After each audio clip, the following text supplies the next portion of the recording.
Okay, og det er da meget godt. Og nogle gange så vil det sidde lidt længere ude måske, men altså sådan at det skal indenfor sådan her. Ja. Og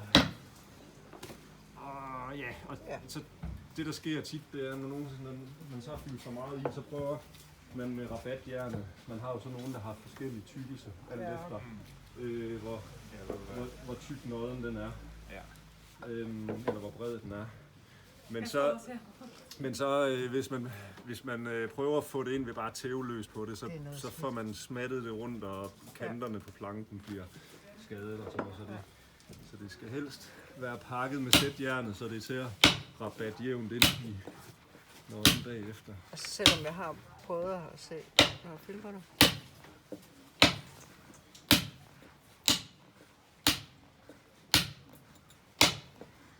Hvor ser du en helt speciel teknik? Så sidder det som sådan